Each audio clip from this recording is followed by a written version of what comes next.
buy a property. Typically, we look for multifamilies that we can either rent straight out or renovate and rent out. And then we hold them. My husband started this about 28 years ago. He's a smart guy. He started buying multifamily homes in Livingston, where he's from, and has been holding on to them ever since and growing his empire, aka Inlander Properties, for about 28 years. So hello everyone and welcome to Let's Talk Real Estate USA. Today we're talking to Leslie Inlander and we're talking buy and holds. Remember to hit the like and subscribe button for more weekly content. Let's get going.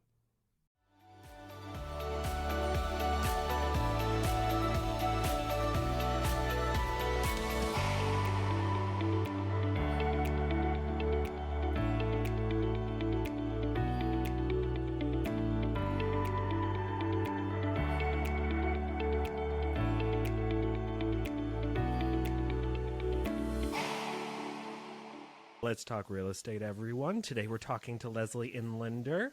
We are talking buy and holds. Leslie, why don't you introduce yourself? Hi, I'm Leslie Inlander. I'm out of the Keller Williams Livingston, New Jersey office. I've been a real estate agent for 9 years and have been involved in buy and holds for probably about 13 years. Awesome. So what did you do prior to real estate? I was in technology sales at Verizon. Oh, okay. So what brought you into real estate? Was it having the properties that brought you in? That initially was the impetus, yes, to me coming into real estate. But I was working in Manhattan, living in New Jersey. My husband and I adopted an 8-year-old son from Thailand. And at that point, I retired from my technology position at Verizon. 2 years later, felt the need to get back in and got my real estate license, and here I am. All right, so Leslie, how did you get into buy and holds? And what is a buy and hold, just for people who don't know what it is? So, for my intents and purposes, a buy and hold is my husband and I, we buy a property. Typically, we look for multifamilies that we can either rent straight out or renovate and rent out. And then we hold them. My husband started this about 28 years ago. He's a smart guy. He started buying multifamily homes in Livingston, where he's from, and has been holding on to them ever since and growing his empire, aka Inlander Properties, for about 28 years. So how many So properties I fell do you into have? it through marriage. Ah, okay. So how many properties do you have at this time? We have 8 properties. And how many units over those 8 properties? We have 13 tenants and 1 garage.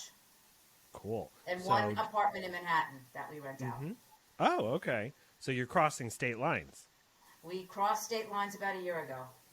Awesome. So we had been talking about how you got into it. So your husband had owned properties, et cetera, et cetera.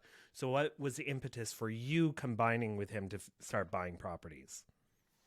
Well, between the two of us, my husband is extremely handy. So he basically is the fix-it guy for all of the units. He also was very strategic in where he bought his units. They're all in Livingston within a 2 or 3 mile radius of each other, so we easily can get to them.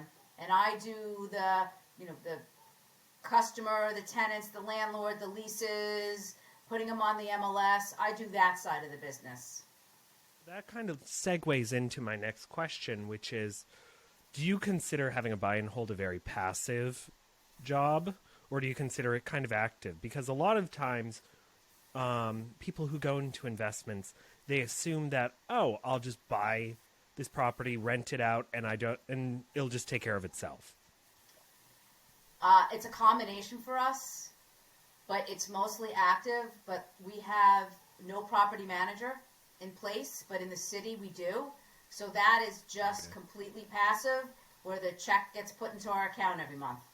The other ones, with the amount of tenants that we have, leases come up, pipes freeze, doors break, washer dryers break. It's fairly constant. And if you don't have either a property manager or somebody who can handle it on a daily basis, it could become difficult. Cool. So how many properties would you say you look at before you finally buy a property? Well, we're sort of in a hold right now because we have a lot. And it's a very, as we all know, the market is, there's not a lot of multifamilies out there and good ones. And then, it's very easy to tell right away if the numbers are going to work or not. We look at the price of the unit, how much it is going to be gross and how much is going to be net, basically, and what type of profit it is. That includes taxes, weekly, maintenance, upgrades, renovations, how much time we're going to need between renovations, if we buy something and it's going to be vacant for a while. There's an ROI to all of that. And that's a Will major I make issue more that money putting it in the bank or putting it into a property? yeah. And that's the thing. A lot of times you'll see online influencers and things like that talking about, oh, just buy a single family property, it'll, et cetera, it'll pay the bills, things like that. However, they don't tend to then say, oh, by the way, there's turnover. By the way, that 1 month of lacking a tenant can wipe out most of your income for the year. Exactly. That's actually And why. upgrades That's you have actually to why do. a lot of times you'll have someone not increase the rent each year in order to keep that tenant who's paying well and who's a good tenant, rather than raise the rent and have that possibility of that 1 month of loss. That's exactly right. We have some tenants, we take pity a little bit if they're in a financial situation, which, after COVID, some were. We really haven't raised the rents in a couple of them in a few years. We've just started raising the rents again. But yes, there's a cost of doing business because it does stay vacant, and then you need renovations in between. So, Leslie, what are some of the pros and cons you've discovered over the years of owning buy and holds? And buy and holds can be single family, multifamily, et cetera, et cetera. So what have you found for the pros and cons? In general, the pros is it's automatic passive income every single month. My husband has recently retired, and that money that we get from the rents is a big part of our income. So that's the positive. All of a sudden, boom, I've got a Venmo, and in it goes. The cons, I think I'm a bigger believer in a multifamily than a single family. We really don't have many single families because it's a lot harder to make a decent amount of money on a single family, where if you have, like anything, two rentals on one property, you're making more income. Economy of scale. Yep. So most of our properties are either multifamily side-by-sides or properties that have 2 units on them. Cool. My husband wishes even though he got in early, and that's, as Gary Keller says, buy dirt. He wishes he had done this, even though he started in his 20s, he wished he had done it sooner and bought more. And he wishes that he had bought small apartment buildings, that type of thing, with more units, 6, 8, 10 units in a building. But what is your exit strategy? Right now, we don't have one. Yeah, because some people have exit strategies. They're like, we're going to hold it until retirement, and then we're going to sell it and put it into, I don't know, like stocks or something. I don't know. Or they have the idea that they're going to literally hold it till death and pass it on. That's pretty much what we're doing. We're in our retirement, which is approaching. That's going to be part of our income. As we're traveling around or doing our wanderlust thing, we're going to have that income coming in. We have one property that we're considering about selling because it needs a lot of work, and we're not sure both sides need to be completely gutted. And that's the point where you think, okay, let's get rid of it, but we'll keep the others. What are some things that you wish you had known and then could offer as advice to newbies who are getting in? Like, what do you wish you had known before you got in? I know your husband had already owned, so you kind of already knew, but what would you say? It's a tough business.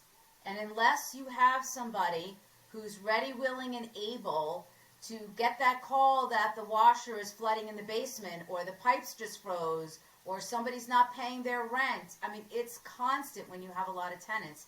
It's a lot of work.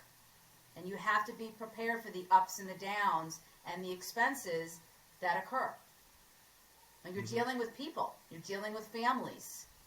And it's a journey, it's a journey. And you really need somebody. Any systems you have in place to help with that? I mean, not really. I mean, we have, systems in terms of spreadsheets and all that to keep in track of all the, expenses and what we're paying and what's going out. Everything, all the leases and renewals and all that are, online and .loop or DocuSign, that type of thing, files and folders. But really no systems. It's a lot of manual, and it's relationships. Yeah. So question, how do you find your client? Sorry, let me try that again. So question, how do you find your tenants then? Sometimes it's word of mouth. I mean, if you're familiar with Livingston, a lot of our tenants are divorcees, wanting to be near their families, the kids are in Livingston, that type of thing, because 95% of our buy and holds are in Livingston. Or it's me putting it on the MLS or on Zillow, and they're gone very quickly because, as you know, rentals are hot. We price them appropriately, and they rent very quickly. And how do you price them? How do you determine what you're going to price them at? The same way I price a house. Going into the MLS and Zillow and looking at the CMA, looking at what's recently rented, what's in attorney review for rentals, and pricing it appropriately, what's active most importantly, making sure on the, a similar like 3-bedroom to 3-bedroom that I'm a little bit less. So Leslie, what is a question you wish I'd asked, and how would you answer it? I would say the question I wish you had asked was, should we get into investment properties, buy and holds, or any type of investment? And I'd say absolutely yes. Buy the dirt when you're young and build your empire slowly but surely, because opportunities will come up over the years. My husband, for example, got a reputation in Livingston for being interested in multifamilies, and people would just come to him first before they put them on the market. So we had opportunities to buy before anybody else got in because we had built a reputation of holding multifamilies in Livingston. So, Leslie, how do people find you? How do they contact you? 917-612-8659, leslieinlanderhomes.com, Keller Williams Suburban Realty. Awesome. And you're on social media? Leslie and Lander Homes, Instagram and Facebook. Perfection. So if you need a rental or need some advice on purchasing specifically multifamilies, where that's our area of expertise, give me a shout. And I see a doggy tail in the background. Yes, that's my that's your son. other child. Yes. That's your fur baby. Yes. So thank you, Leslie, for coming on today and talking about all things buy and hold. You're welcome. It's been a pleasure. Lovely. I'll be seeing you again, okay? Thank you. You're welcome. Have a great day. weekend.